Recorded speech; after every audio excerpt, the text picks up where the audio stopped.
कहानी की शुरुआत होती है एक रहस्यमयी मास्क्ड मैन से, जो एक ऊंचे पैलेस की छत पर छिपा हुआ है। उसकी निगाहें नीचे के इलाके पर जमी हैं। वो इंतजार कर रहा है कि कब सारी लाइट्स ऑफ हों ताकि वो चुपचाप अंदर घुसकर अपने टारगेट को खत्म कर सके। लेकिन जैसे ही वो छलांग लगाने वाला होता है, उसे अपने पीछे किसी की मौजूदगी का एहसास होता है। वो पलट कर देखता है और सामने एक ब्लैक हेयर्ड बॉय मीनार की चोटी पर खड़ा ठंडी निगाहों से उसे देख रहा होता है। एक अजीब सी सिहरन उसके पूरे शरीर में दौड़ जाती है। उसके दिमाग में बस एक ही बात आती है, क्या ये भी मेरी तरह एक असासिन है?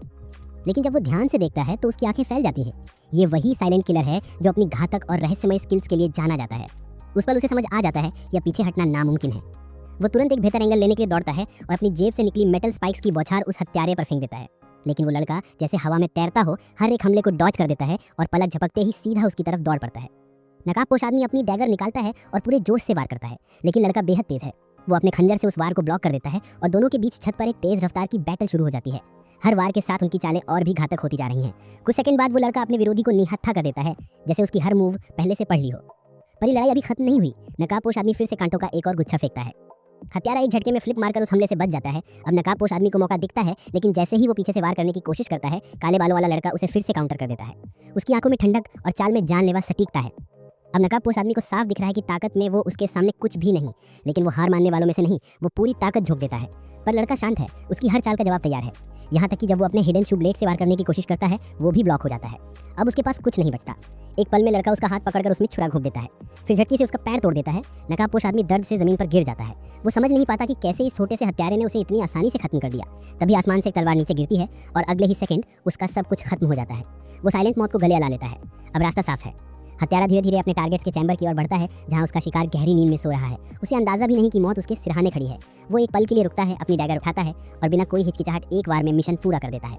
लेकिन कुछ समय पहले ये खौफनाक हत्यारा कोई और नहीं बल्कि जापान का एक आम अकेला हाई स्कूल स्टूडेंट अकीरा था। एक ऐसा लड़का जो क्लास में सबसे शांत था, दिन भर महंगा पढ़ता, मोबाइल पर गेम खेलता और किसी से ज़्यादा बात नहीं करता था। उसके क्लासमेट्स उसे नोटिस तक नहीं करते थे। फिर एक दिन अचानक सब बदल गया। उनकी रियलिटी ही टूट गई। एक पल में उनके चारों तरफ का माहौल फट गया और पूरा क्लासरूम एक अजीब से कोर्ट रूम जैसी जगह पर पहुंच गया। हर कोई घबरा गया। कोई सोच रहा था ये सपना है, कोई बोल रहा था क्या ये कोई प्रैंक है। तभी दरवाजा खुलता है और एक ओल्ड विज़र्ड अंदर आता है। वो कहता है कि रॉयल मैजेस्टी, तुम सबसे बात करना चाहते हैं। सब हैरान हो जाते हैं। थोड़ी देर में राजा और राजकुमारी कमरे में आते हैं। राजा कहता है कि ये एक दूसरी दुनिया है, एक विशाल साम्राज्य जिस पर डीमंस का खतरा मंडरा रहा है और अब उनकी एकमात्र उम्मीद किसी दूसरी दुनिया के हीरो से है। राजा के इशारे पर जादूगर कहता है कि सबको एक एक करके मैजिक क्रिस्टल पर हाथ रखना होगा ताकि उनकी क्लास और स्टैट्स का पता चल सके। सबसे पहले एक उत्साहित लड़का आगे बढ़ता है। वो क्रिस्टल पर हाथ रखता है और उसकी क्लास निकलती है बीस्ट टेमर। वो थोड़ा निराश होता है, लेकिन जादूगर कहता है कि उसके स्टैट्स आम लोगों से कहीं ज़्यादा हैं। धीरे धीरे सभी छात्र अपनी क्लासेस जान जाते हैं, कोई मेज, कोई नाइट, कोई हीलर। लेकिन अखिरा नोटिस करता है कि सबके शुरुआती स्टैट्स करीब 180 हैं। जब वो क्रिस्टल को छीता है तो उसके आंकड़े निकलते हैं 1800, 10 गुना ज़्यादा। वो खुद भी हैरान रह जाता है। आखिर में सातो नाम का एक और लड़का क्रिस्टल को छूता है और पता चलता है कि वो असली हीरो है, जिसके आंकड़े हैं 1000।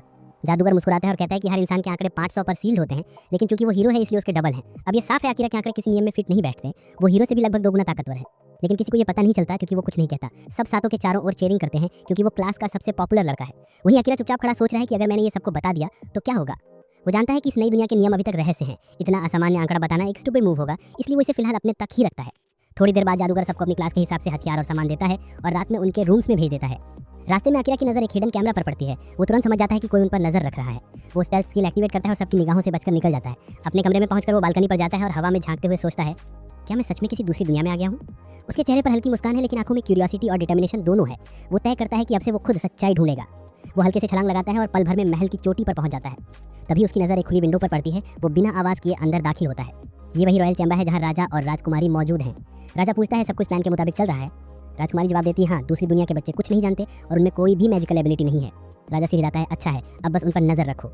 अकीरा ये सब अपनी आंखों से देख रहा है। वो उनके पीछे खड़ा है, लेकिन अपनी प्रेजेंस कंसील करने की स्किल से लगभग अदृश्य। वो सोचता है कि अभी से यहीं खत्म कर दूं, लेकिन फिर उसकी नजर ठहर जाती है। वो गहरी सांस लेता है और खुद से कहता है, नहीं, अभी नहीं, असली खेल तो अब शुरू होगा। अगली सुबह अकीरा अपने बाकी क्लासमेट्स के साथ ब्रेकफास्ट टेबल पर बैठा होता है। बाकी सब नॉर्मल दिख रहे हैं, जैसे सब कुछ परफेक्टली फाइन हो। लेकिन तभी क्लास का मोस्ट पॉपुलर बॉय सातो उठ खड़ा होता है और इरिटेशन भरे टोन में बोलता है कि वो सब यहाँ किसी लग्जरी वेकेशन पर नहीं आए हैं। वो कहता है कि उन्हें अपने पावर्स का यूज करना चाहिए ताकि इस वर्ल्ड के लोगों की मदद कर सके और डीमन फोर्सेस के खिलाफ फाइट करें, बिल्कुल वैसे जैसे किंग ने ऑर्डर दिया है। बाकी क्लास उस बेवकूफ़ी भरी बात से भी सहमत हो जाती है, जबकि अकीरा अंदर ही अंदर सोच रहा होता है कि क्या उसे अपनी डिस्कवरी सबके सामने रिवील करनी चाहिए या नहीं, क्योंकि उसे अब शक हो रहा है कि शायद ये काइंड किंग और स्वीट प्रिंसेस असल में उनके अलाइज नहीं है, ब्रेकफास्ट खत्म होने के बाद सारे स्टूडेंट्स ट्रेनिंग ग्राउंड में इकट्ठे होते हैं। वहाँ रॉयल आर्मी के लॉर्ड कमांडर सैरन खुद आकर इंट्रोड्यूस करते हैं कि वो पर्सनली इन्हें ट्रेन करेंगे। वो बताते हैं कि 1 महीने की इंटेंस ट्रेनिंग के बाद सभी को डंजन में भेजा जाएगा ताकि वे अपनी एबिलिटीज को टेस्ट कर सके। सातो तुरंत हीरोइक पोज में सबको मोटिवेट करने लगता है कि चलो guys let's give our best. लेकिन अकीरा दूर से सब ऑब्जर्व कर रहा होता है, थोड़ा डिटैच, थोड़ा सस्पिशियस। वो सोचता है कि अकेले एक्सप्लोर करना बेटर होगा और उसी पर वो छिपकर निकल पड़ता है। मगर तभी उसे शॉक लगता है, पीछे से सैरन उसका पीछा करते हुए पहुंच जाता है। अकीरा सोचता है कि क्या उसकी इनविजिबिलिटी स्किल खत्म हो गई या इसका कोई टाइम लिमिट होता है। लेकिन सैरन मुस्कुराकर कहता है, चिंता मत करो, तुम परफेक्टली हिडन थे, बस मैं देख सकता हूँ। अकीरा हैरान होकर पूछता है कैसे? तो सैरन कामली बताता है कि उसे मिस्टिक विजन मिली है जिससे वो टेम्परेचर डिफरेंस देख सकता है। Basically he is like a walking thermal camera. Akira तुरंत डिफेंसिव हो जाता है और अपनी ब्लेड पर हाथ रखता है, पूछता है तो अब क्या तुम मुझे एक्सपोज करोगे? सैरन शांत स्वर में कहता है, रिलैक्स, मैं तुम्हें किंग या प्रिंसेस के सामने रिवील करने नहीं आया हूँ। अकीरा थोड़ा रिलैक्स होता है लेकिन फिर भी पूछता है, फिर तुम किस साइड में हो? सैरन एक रहस्यमय मुस्कान के साथ जवाब देता है, ये कहानी इतनी सिंपल नहीं है, समझाने में वक्त लगेगा। उसकी सिंसियरिटी देखकर अकीरा थोड़ा भरोसा करने लगता है और कहता है कि वो लाइब्रेरी जाना चाहता है ताकि वर्ल्ड के बारे में ज्यादा जान सके। सैरन पूछता है, तुम्हारी कंसीलमेंट स्किल का लेवल क्या है? अकीरा जवाब देता है, ऑलरेडी मैक्स्ड आउट, जो अजीब है क्योंकि बाकी सारी स्किल्स तो अभी लेवल 1 पर है। सैरन हल्की मुस्कान के साथ कहता है, तो फिर मैं तुम्हें हेल्प कर सकता हूँ क्योंकि लाइब्रेरी में तुम्हें वो नहीं मिलेगा जो तुम्हें चाहिए। अकीरा डाउट में है लेकिन स्ट्रॉन्गर बनने का थॉट उसे अंदर से एक्साइट कर देता है। वो पूछता है, और तुम मुझे होम वापस भेजने में हेल्प करोगे? सैरन धीरे से कहता है, मुझे खुद नहीं पता रिटर्न का रास्ता क्या है, लेकिन अगर तुम्हें सर्वाइव करना है तो पहले तुम्हें पावरफुल बनना होगा, तभी शायद रास्ता खुद सामने आए। अकीरा कहता है, मुझे फ्री हेल्प पसंद नहीं। सैरन हंसकर जवाब देता है, तो फिर बदले में तुम मुझे अपनी दुनिया के बारे में बताओ। दोनों के बीच एक अजीब सी अंडरस्टैंडिंग बनती है। अकीरा हाथ बढ़ाता है और पहली बार इस वर्ल्ड में किसी इंसान पर भरोसा करने का फैसला करता है। समय बीतता है और अकीरा अब इस नई दुनिया की दूसरी रेसेस जैसे बीस्टमैन और एल्स के बारे में सीखने लगता है। वो रोज ट्रेनिंग करता है, अपनी मेंटल और फिजिकल स्ट्रेंथ दोनों को पुश करता है। वो मानता है कि ट्रेनिंग ही उसकी असली पावर है। दूसरी तरफ उसकी पूरी क्लास भी गिल्ड के अंडर में अपना अलग ट्रेनिंग प्रोग्राम कर रही होती है। एक शाम अकीरा सैरन से मिलने जाता है और वहाँ उसे एक पुरानी किताब मिलती है। क्यूरियोसिटी से वो खोलता है, लेकिन तभी सैरन अंदर आता है और मुस्कुराकर कहता है, तुम जल्दी सीख रहे हो, ये किताब दरअसल मेरे प्लान्स की है, राजा को गिराने का plan, disguised as a cooking book. सैरन की टोन सीरियस हो जाती है। वो बताता है कि राजा अब पूरी तरह पागल हो चुका है, वो दुनिया की व्यवस्था बदलने के लिए कुछ भी करने को तैयार है और सैरन जो रॉयल नाइट्स का हेड है अपनी ड्यूटी और कॉन्शियंस के बीच फंसा हुआ है। अकीरा चुपचाप सुनता है और कन्फेस करता है, उसी रात जब हमें यहाँ बुलाया गया था मेरे पास राजा को खत्म करने का मौका था लेकिन मैं कर नहीं पाया। सैरन मुस्कुराकर जवाब देता है, तुमने सही किया, सिर्फ इसके लिए कि तुम असैसिन हो, इसका मतलब ये नहीं कि तुम्हें हत्या करनी होगी। धीरे धीरे 1 महीना बीत जाता है। अब सारे हीरोज डंजन में एंट्री के लिए तैयार हैं। पूरा शहर तालियां बजाकर उनका स्वागत करता है, लेकिन दूर से अकीरा देखता है कि एक मास्क लड़की उन्हें घूर रही है। क्यूरियोसिटी में वो अपनी कंसीलमेंट स्किल एक्टिवेट करता है और उसके पीछे चला जाता है।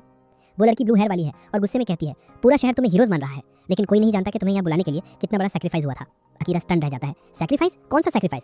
वो लड़की ठंडी नजर से कहती है, खुद पता कर लो हीरो, और भीड़ में गायब हो जाती है। सीन शिफ्ट होता है। डंजन में हर तरफ मॉन्स्टर्स घिरे हुए हैं, हर कदम पर ट्रैप, हर शैडो में खतरा। सारे स्टूडेंट्स थके हुए हैं, मोराल गिर चुका है।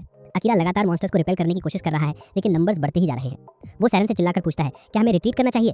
सैरन काम वॉइस में कहता है, नहीं, आज तुमने काफी अच्छा परफॉर्म किया है, और फिर डिवाइन आर्ट्स का यूज करके सामने का रास्ता साफ कर देता है। गिल सबको बाहर निकलने का डायरेक्शन देता है लेकिन वो शॉक में है। वो अभी भी अंडरग्राउंड है और चारों तरफ मॉन्स्टर्स से घिरे हुए हैं। तभी सातो को याद आता है वो स्मोक बॉम्ब जो प्रिंसेस ने उसे दिया था। वो कहता है, गाइस इससे मॉन्स्टर्स डर जाएंगे, और बिना सोचे वो बॉम्ब फेंक देता है। लेकिन जैसे ही धुआं साफ होता है वहां से एक मैसिव मिनोटॉर निकलता है। गिल ऊपर की तरफ देखता है और शॉक में रह जाता है क्योंकि मिनोटॉर्स तो डंजन के डीप लेवल्स में होते हैं। अकीरा इंस्टेंटली रिएक्ट करता है, जंप मारकर अटैक करता है, खंजर सीधा उसके सिर में घोंक देता है, लेकिन अगला पल ही उसका डैगर टूट जाता है। वो पीछे हटता है डिसबिलीफ में। सातो जमीन पर गिरा पड़ा है, हाथ कांप रहे हैं, स्वॉर्ड उठा भी नहीं पा रहा। अकीरा गुस्से से कहता है, मत हिलो, हीरो बनना है तो जिंदा रहो पहले। सैरन अब फ्रंट लाइन पर आ चुका है। अकीरा उसकी ओर देखता है और कहता है, अपनी स्पेशल एबिलिटी यूज करो, बाकी मुझ पर छोड़ दो। सैरन उसकी आंखों में देखता है, वहाँ डर नहीं, सिर्फ डिटर्मिनेशन है। वो धीरे से सिर हिलाता है और मंत्र बोलना शुरू करता है। तुरंत ही एक जोरदार लाइटनिंग बोल्ट आसमान को चीरता हुआ नीचे गिरता है और सीधा मिनियोटॉर को झटका दे देता है। तभी पीछे से अकीरा चुपचाप अपनी पोजीशन लेता है, हमला करने को पूरी तरह तैयार। वो अपनी शैडो मैजिक एक्टिव करता है और प्योर अंधकार से बने तीखे कांटे हवा को चीरते हुए मिनियोटॉर की तरफ फेंक देता है। दूसरी तरफ सैरन का बिजली वाला अटैक अब भी उस राक्षस को जकड़े हुए हैं, लेकिन कुछ ही सेकंड में मिनियोटॉर उस पकड़ से निकल आता है और सीधा अकीरा को टारगेट करता है, इस बात से बेखबर कि उसका जादू पहले ही शुरू हो चुका है। जैसे ही वो अपनी भारी एक्स घुमाता है उसका हाथ उन्हीं ब्लैक कांटों से आर पार हो जाता है। अकीरा बिना वक्त गवाए उसके पूरे शरीर में और कांटे धंसा देता है और जैसे ही उसे यकीन हो जाता है कि अब ये बीस्ट निकल नहीं पाएगा, वो उसके पैरों के नीचे एक गहरा अंधेरा पेट बना देता है। देखते ही देखते मिनियोटॉर उस गड्ढे में खिंचता चला जाता है, कांटे उसके सिर को अलग कर देते हैं और एक ही पल में वो पूरी तरह गायब। सारे लोग ये देखकर लिटरली स्टंट रह जाते हैं कि अकीरा ने इतना पावरफुल मॉन्स्टर हरा दिया, लेकिन तभी उसकी शैडो पावर अनकंट्रोलेबल हो जाती है। वो कांटे वापस खींचने की कोशिश करता है मगर जादू बेकाबू होकर चारों तरफ फैलने लगता है। हर कोई पैनिक में आ जाता है पर सैरन तुरंत आगे बढ़कर उसे काम करती है। उसके गाइडेंस से अकीरा आखिर अपनी पावर्स पर काबू पा लेता है और शैडो मैजिक धीरे धीरे फेड हो जाता है। सांसें संभालते हुए अकीरा कहता है कि शायद वो आज जिंदा बच गया, ये उसकी किस्मत थी। सैरन मुस्कुराकर कहती है कि आज उसने उसकी एक्सपेक्टेशन से कहीं ज्यादा कर दिखाया है। नंजन से बाहर आने के बाद सैरन पूरी टीम की जान बचाने के लिए सबका शुक्रिया अदा करता है, लेकिन अकीरा साफ कहता है कि असली क्रेडिट तो सैरन को जाता है क्योंकि उसके बिना वो मिनियोटॉर को कभी नहीं हरा पाता, क्योंकि ट्रेनिंग के वक्त तो वो शैडो मैजिक संभाल भी नहीं पा रहा था। सैरन कहता है कि उसने पहली बार शैडो मैजिक जैसा एक्स्ट्रा स्किल देखा है। वो मानता है कि अकीरा फिलहाल इसे मुश्किल से कंट्रोल कर पा रहा है और उसे वार्न करता है, अगली बार बहुत सावधान रहना। फिर वो उसे एक सैमुराई स्वॉर्ड देता है जो पहले हीरो ने खुद बनाई थी। अकीरा हैरान होकर पूछता है कि ये तलवार उसे क्यों दी जा रही है, करंट हीरो साटो को क्यों नहीं? सैरन हल्का हंसते हुए कहता है, उसके पास तो पहले से होली स्वॉर्ड है। असल में वजह कुछ और थी। सैरन ने ये तलवार रॉयल ट्रेजरी से चोरी की थी और अगर ये बेवकूफ हीरो के पास होती तो वो तुरंत पकड़ा जाता। अकीरा तलवार को खुशी से स्वीकार करता है पर उसकी नजर मूठ के पास खुदे शिलालेख पर जाती है। पहला नाम लिखा है यानो नो कामी और उसके नीचे लिखा है कि ये तलवार मुसीबत के वक्त अपने उत्तराधिकारी का मार्गदर्शन करेगी। अकीरा सोचता है कि काश उसे पहले हीरो से मिलने का मौका मिला होता। बात करते करते उसे साटो पर लगे कर्स की याद आती है। मैजिशियंस ने लाख कोशिश की मगर वो श्राप नहीं टूटा। उसे शक होता है कि कुछ तो गलत है और सारन एक थ्योरी रखता है असल में उस कर्स के पीछे प्रिंसेस ही है जो डार्क रिचुअल के जरिए साटो को अपनी पपेट बनाना चाहती है। लेकिन अकीरा ठीक वक्त पर वहां पहुंच जाता है और उस जादुई क्रिस्टल को तोड़ देता है जिससे वो रिचुअल कर रही थी। प्रिंसेस गुस्से में चिल्लाती है कि उसकी हिम्मत कैसे हुई बिना परमिशन के उसके कमरे में घुसने की, और तभी अकीरा उसकी तरफ तलवार तान देता है। वो ठंडे लहजे में कहता है जो औरत दूसरों को श्राप देती है वो औरत नहीं चुड़ैल होती है। फिर पूछता है कि वो ये सब क्यों कर रही है। प्रिंसेस जवाब देती है किंग के लिए। अकीरा पूछता है लेकिन क्यों, और उसकी खाली निर्जीव आंखें बस वही वाक्य दोहराती हैं किंग के लिए। अब अकीरा समझ जाता है कि उसके साथ कुछ तो गड़बड़ है और कमरे से बाहर निकल जाता है। लेकिन प्रिंसेस के पास और क्रिस्टल्स बचे हैं जिनसे वो बाकी स्टूडेंट्स को कर्स करने का प्लान बना रही है। उधर अकीरा वो क्रिस्टल लेकर सारन के पास जाता है और सब कुछ बता देता है। सारन बस गहरी सांस लेकर कहती है वो अब भी नहीं सुधरी। फिर पूछती है क्या तुमने उसे अपना चेहरा दिखाया। अकीरा कहता है हाँ, मैं बस बात करना चाहता था लेकिन वो अजीब थी। सारन गंभीर होकर बताती है कि वो अब सिर्फ राजा की पपेट बन चुकी है। फिर वो अकीरा को चेतावनी देती है कि आज रात वो महल के अंदर मत सोना। अकीरा पूछता है क्यों, तो सारन समझाती है वो जिसे चाहे कर्ज दे सकती है लेकिन मुझे नहीं, क्योंकि उसे मेरी असली पहचान नहीं पता।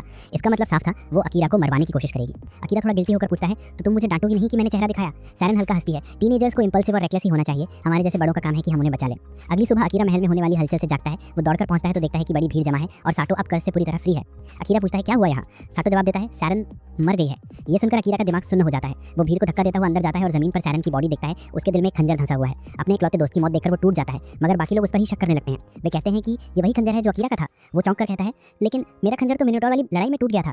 कोई उसकी बात नहीं मानता। सबका चेहरा खाली अजीब जैसे किसी स्पेल में हो। अकीरा को तुरंत समझ आ जाता है कि ये सब प्रिंसेस के कर्स में है। सिर्फ साटो ही उसका साथ देता है और कहता है कि पहले प्रॉपर इन्वेस्टिगेशन होनी चाहिए। लेकिन किंग गुस्से में आदेश देता है हमारे सेनापति की हत्या के लिए अकीरा को फांसी दी जाएगी। पहलेदारों को आदेश मिलता है कि उसे यहीं मार गिराया जाए, पर अकीरा अपनी प्रेजेंस छिपाने वाला स्किल यूज करता है और बिना चोट के भाग निकलता है। पूरा महल उसे ढूंढने में लगा है। वो गिल के पास पहुंचता है जो बताता है कुलीन हत्यारा दस्ता राजा के आदेश से सारन को मार चुका है। अब वही दस्ता अकीरा के पीछे पड़ा है। लेकिन सारन पहले से सब समझ चुकी थी। उसने अपने कमरे में ट्रैवल का सारा सामान पहले ही रख छोड़ा था। गिल उसे वो सामान लाने को कहता है और अकीरा जल्दी से वहां भाग जाता है। वो सामान लेकर निकलने ही वाला होता है पर जल्दीबाजी में एक छोटी पाउच वहीं भूल जाता है। रात होते होते किंग अपने दरबार में कहता है सारन हमारी उम्मीद से कहीं ज्यादा आसानी से गिर गई, अब हमारे रास्ते में कोई नहीं बचा। राजकुमारी धीरे से राजा की ओर देखती है और कहती है कि नायक को छोड़कर बाकी सारे स्टूडेंट्स का ब्रेन वॉश पूरा हो चुका है। अब बस हमें अपने पड़ोसी राज्यों से युद्ध शुरू करने के लिए एक छोटा सा रीजन चाहिए। ये सुनकर राजा के चेहरे पर एक हल्की मुस्कान आ जाती है। वो ठंडे स्वर में जवाब देता है बहुत अच्छा, अब अकीरा हमारे लिए सबसे बड़ा खतरा है, उसे खत्म कर दो।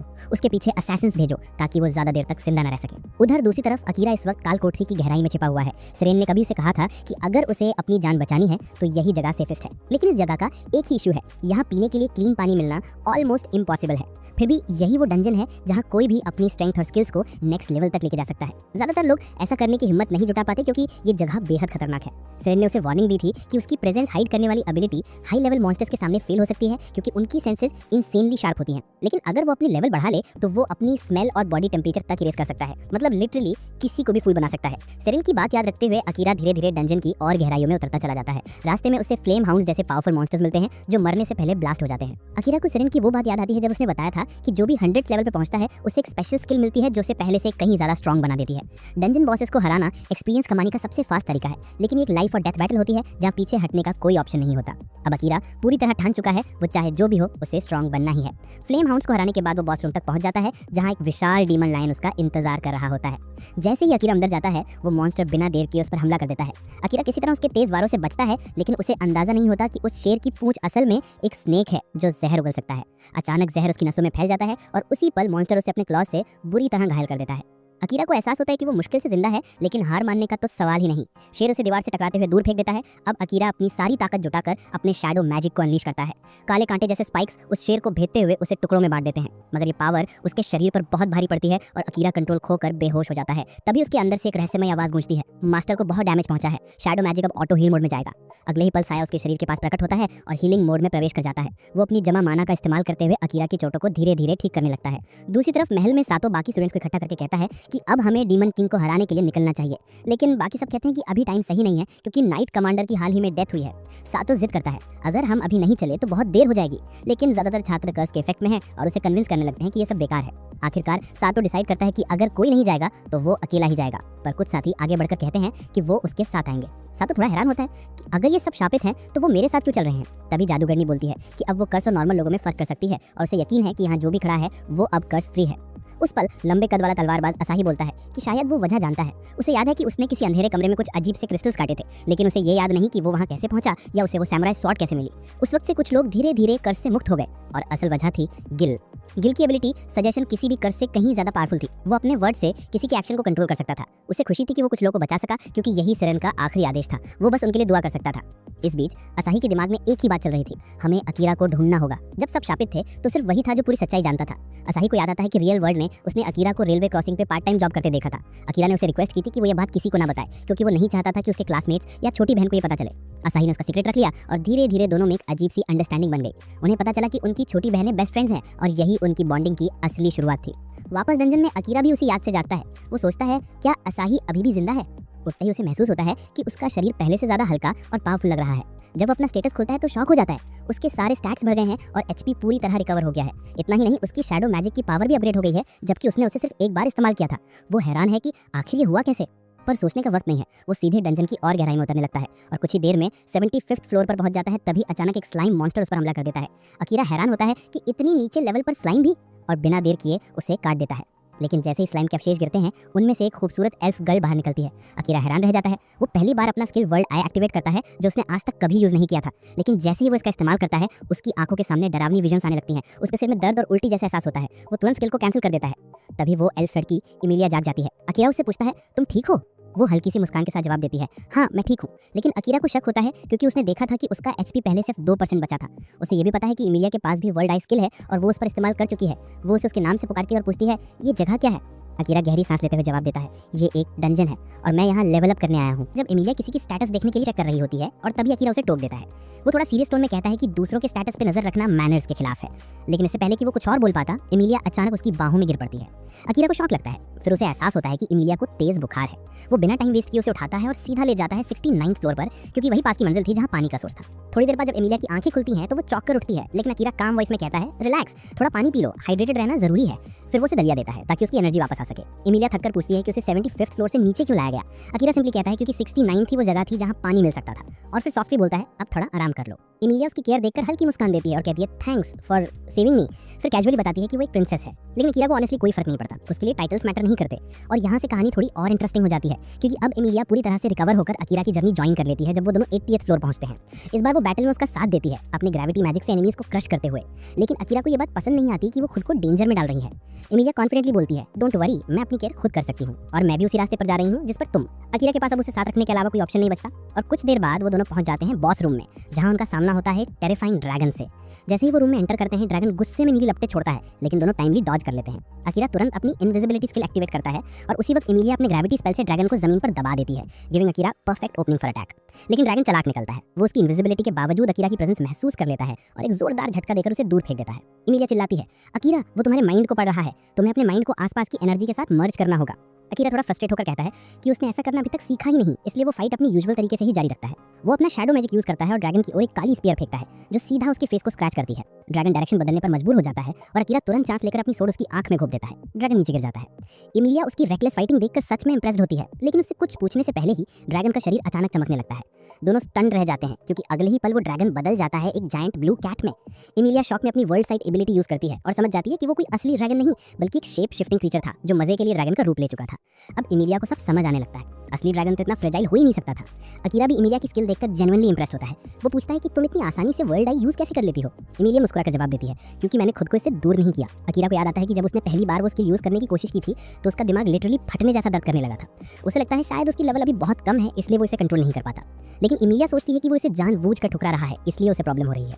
तभी वो ब्लू कैट धीरे धीरे उठती है और बोलना शुरू करती है। वो कहती है, मुझे शर्म आ रही है कि मुझे एक ह्यूमन और एक एल्फ ने हरा दिया, जबकि मैं तो बस मजे के लिए ड्रैगन बना था। अकीरा उसकी बात सुनकर हैरान रह जाता है। वो उम्मीद नहीं कर रहा था कि वो क्रीचर एक्चुअली बोल सकता है। फिर कैट काम होकर बोलती है, मुझे उन नीच मॉन्स्टर्स के साथ मत मिलाओ जो इंस्टिंक्ट से चलते हैं। मैं एक डीमन किंग द्वारा बनाया गया एक हाई इंटेलिजेंस क्रीचर हूँ। अकीरा कोल्ड टोन में जवाब देता है, मुझे फर्क नहीं पड़ता तुम कौन हो, बस इतना जान लो कि अगले बार के बाद तुम दोबारा लड़ नहीं पाओगे। कैट मुस्कुराकर बोलती है, मुझे मरने से डर नहीं लगता, लेकिन मरने से पहले मेरे पास तुम्हारे लिए एक मैसेज है। फिर वो खड़ा होता है और एक डार्क ऑरा फैलाता है और कहता है, डीमन किंग तुम्हारा इंतजार कर रहा है अपने महल में, वोल्केनो डीमन कॉन्टिनेंट के बीचों बीच। अकीरा शॉक में पड़ जाता है, डीमन किंग को मेरे बारे में कैसे पता और वो मुझे क्यों बुला रहा है। कैट बस इतना कहता है, वो तुम्हारी समझ से परे है, मैं और कुछ नहीं बता सकता। इसके बाद वो थककर जमीन पर लेट जाता है और बोलता है, अब खत्म करो मुझे। लेकिन अकीरा सिर हिलाता है, नहीं मैं तुम्हें नहीं मारूंगा। कैट ताना मारता है, ऐसा दिखावा मत करो कि तुम्हें फर्क नहीं पड़ता। ह्यूमंस हमेशा डीमंस और मॉन्स्टर्स को अपने दुश्मन मानते हैं, मुझे मार दो यही सही है। लेकिन अकीरा कामली बोलता है, मेरे लिए असली दुश्मन राजा है, राक्षस नहीं। इमिलिया रिमाइंड करती है, बॉस रूम का दरवाजा तभी खुलेगा जब हम बॉस को मार देंगे या फिर हम खुद मरेंगे। कैट उसकी बात से एग्री करता है और अकीरा से कहता है, तो क्या तुम यहीं भूख से मरने की सोच रहे हो। अकीरा थोड़ा रुककर जवाब देता है, नहीं, बात इतनी सिंपल नहीं है। मुझे तुमसे प्यार है। बाकी मॉन्स्टर्स के अलावा तुमसे बात की जा सकती है। मुझे यकीन है कोई ना कोई रास्ता होगा जिससे हम बिना तुम्हें मारे बाहर निकल सकें। एमिलिया सोच में पड़ जाती है, फिर अचानक कहती है, रुको, एक और तरीका है। वो समझाती है कि अगर अकीरा उस कैट के साथ पैक्ट बना ले, उसे अपना फेमिलियर बना ले, तो सिस्टम उसे बॉस मॉन्स्टर मानना बंद कर देगा और गेट अपने आप खुल जाएगा। कैट हंस पड़ता है, ऐसा केवल एक एक्सपीरियंस मैजिशियन कर सकता है जिसका माइंड कंट्रोल परफेक्ट हो। तुम्हारे पास वो स्किल नहीं है अकीरा। लेकिन एमिलिया कॉन्फिडेंटली कहती है, तुम गलत हो, उसकी लिमिट पहले ही क्रॉस हो चुकी है। याद है जब उसने तुम्हें कंफ्यूज करने के लिए तुम्हारी बॉडी से माइंड अलग किया था? वो वही टेक्निक है जो सिर्फ पहले हीरो ने की थी। कैट और अकीरा दोनों शॉक में एक दूसरे को देखते हैं। एमिलिया सॉफ्टली बोलती है, मुझे यकीन है अकीरा ये रिचुअल कर सकता है, बस ये नहीं जानती कि वो सर्वाइव करेगा या नहीं। अकीरा गहरी सांस लेकर पूछता है, अगर मैं फेल हुआ तो क्या होगा? कैट कामली कहता है, तो तुम दोनों में से कोई एक या शायद दोनों मर जाएंगे। अकीरा बिना हिचक बोले कहता है, मैं रिस्क लेने को तैयार हूँ। कैट आखिरी बार उसकी आंखों में देखता है और कहता है, तुम ह्यूमंस कभी नहीं बदलते, हमेशा खुद को खतरे में डालते हो सिर्फ किसी और को बचाने के लिए। और यहीं पर सीन एक अजीब सी टेंशन के साथ फ्रीज हो जाता है। अकीरा आगे बढ़ता है, हाथ उठाता है और रिचुअल शुरू करने की तैयारी करता है। यहाँ तक देख लिया तो लाइक तो बनता है बॉस, पसंद आई हो तो लाइक जरूर ठोक देना। तो यहाँ से स्टोरी काफी इमोशनल और इंटेंस टर्न लेती है। अकीरा अब उस काली बिल्ली के सामने खड़ा है और बिल्ली उससे कहती है, आगे बढ़ो, मुझे फर्क नहीं पड़ता अगर मैं मर जाऊं। अकीरा ये सुनकर लिटरली शॉक में आ जाता है। वो सोच भी नहीं सकता कि कोई अपने जीने या मरने को लेकर इतना केयरलेस हो सकता है। अकीरा गुस्से में पूछता है, तुम्हें सच में जीने की कोई परवाह नहीं? और बिल्ली बस शांत लहजे में बोलती है, अब जिंदगी में कुछ बचा ही नहीं है, अब चाहे जीऊं या मरूं कोई फर्क नहीं पड़ता। ये सुनकर अकीरा थोड़ा रुकता है। उसे समझ आता है कि ये दर्द सिर्फ दिखावा नहीं, असली है। वो डिसाइड करता है कि बाद में इस बात पर उससे बात करेगा, लेकिन फिलहाल उसे रिचुअल पूरा करना है। अब वो अमेलिया की तरफ मुड़ता है और पूछता है, ये रिचुअल कैसे होता है? अमेलिया बताती है कि पहला स्टेप है बिल्ली को एक नया नाम देना। अकीरा थोड़ी देर सोचता है, फिर मुस्कुराते हुए कहता है, तुम्हारा नाम होगा नाइट, क्योंकि तुम्हारा फर मुझे रात के आसमान की याद दिलाता है। लेकिन इंटरेस्टिंग बात यह है, बिल्ली किसी भी तरह रिएक्शन नहीं देती, बस खामोश खड़ी रहती है। अकीरा अब अगला स्टेप शुरू करता है, माइंड लिंकिंग, यानी बिल्ली के पंजे में अपना माइंड डालना। अमेलिया उसे वार्न करती है कि एक बार प्रोसेस शुरू कर दिया तो वापस लौटने का कोई रास्ता नहीं है। अगर तुम कंट्रोल खो दोगे तो तुम्हारी जान जा सकती है। लेकिन अकीरा पूरी कॉन्फिडेंस के साथ कहता है, मुझे अपनी स्ट्रेंथ पर भरोसा है। जैसे ही वो माइंड कनेक्शन शुरू करता है, अचानक एक बहुत तीव्र एनर्जी वेव उसे अपने अंदर खींच लेती है। वो खुद को एक अंधेरे जलते हुए शहर में गिरता हुआ पाता है। चारों ओर आग, चीखें और विनाश। वो डर के मारे इधर उधर देखता है और तभी सामने नाइट नजर आता है, पूरी तरह मॉन्स्टर बन चुका, शहर में तबाही मचा रहा है, लोगों को बेरहमी से मार रहा है। अकीरा उसे रोकने की कोशिश करता है, रुको, ये तुम नहीं हो। लेकिन नाइट उसकी बात नहीं सुनता। वो अपने काले एनर्जी से उस पर हमला करता है और अकीरा को जमीन पर गिरा देता है। अकीरा किसी तरह उठता है, पर नाइट ठंडे स्वर में कहता है, हिचकिचाओ मत, अगर जिंदा रहना चाहते हो तो मुझे मार दो। लेकिन अकीरा का दिल नहीं मानता। वो हमला करने से खुद को रोकता है। नाइट फिर से झपटता है। उसके पंजे अकीरा के सीने को चीर देते हैं और उसके घाव असल दुनिया में भी दिखाई देने लगते हैं। अब अकीरा समझ जाता है कि अगर उसने कुछ नहीं किया तो वो मर जाएगा। वो खंजर निकालता है और नाइट पर फेंकता है, लेकिन नाइट उसे आसानी से डिफ्लेक्ट कर देता है और फिर एक शक्तिशाली डार्क अटैक शुरू करता है। अब अकीरा दौड़ पड़ता है, पर हमला करने के लिए नहीं, वो खुद को नाइट के पंजों से घायल होने देता है। नाइट रुकता है, शॉक में पूछता है कि ये क्या कर रहे हो तुम? अकीरा धीरे से कहता है, मैं तुम्हें मारना नहीं चाहता, मुझे पता है तुम भी किसी को मारना नहीं चाहते। नाइट चिल्लाता है, मैं एक मॉन्स्टर हूँ, मेरे अंदर जो इंस्टिंक्ट है वो मुझे हर किसी को खत्म करने पर मजबूर करती है। लेकिन अकीरा उसकी आंखों में देखता है और कामली बोलता है, अब तुम्हें अकेले लड़ने की जरूरत नहीं है, अब मैं हूँ, मैं तुम्हें रोकूंगा, तुम्हें संभालूंगा। धीरे धीरे सराउंडिंग्स गायब होने लगते हैं, जैसे सपना डिसॉल्व हो रहा हो। नाइट की डार्क एनर्जी शांत होने लगती है और वो धीरे धीरे अपने असली रूप एक छोटी सी काली बिल्ली में बदल जाता है। वो अकीरा की बाहों में आकर शांति से आंखें बंद कर लेता है और फिर सपनों की दुनिया में पहली बार सूरज उगता है। अकीरा अब अपने बाहों में नाइट को महसूस कर रहा है और जो शांति बिल्ली को मिली है वो धीरे धीरे उसके रिफ्लेक्शन में बदल जाती है। और यहाँ से कहानी और इंटरेस्टिंग हो जाती है, क्योंकि अकीरा स्लोली ड्रीम वर्ल्ड से वापस लौट आता है।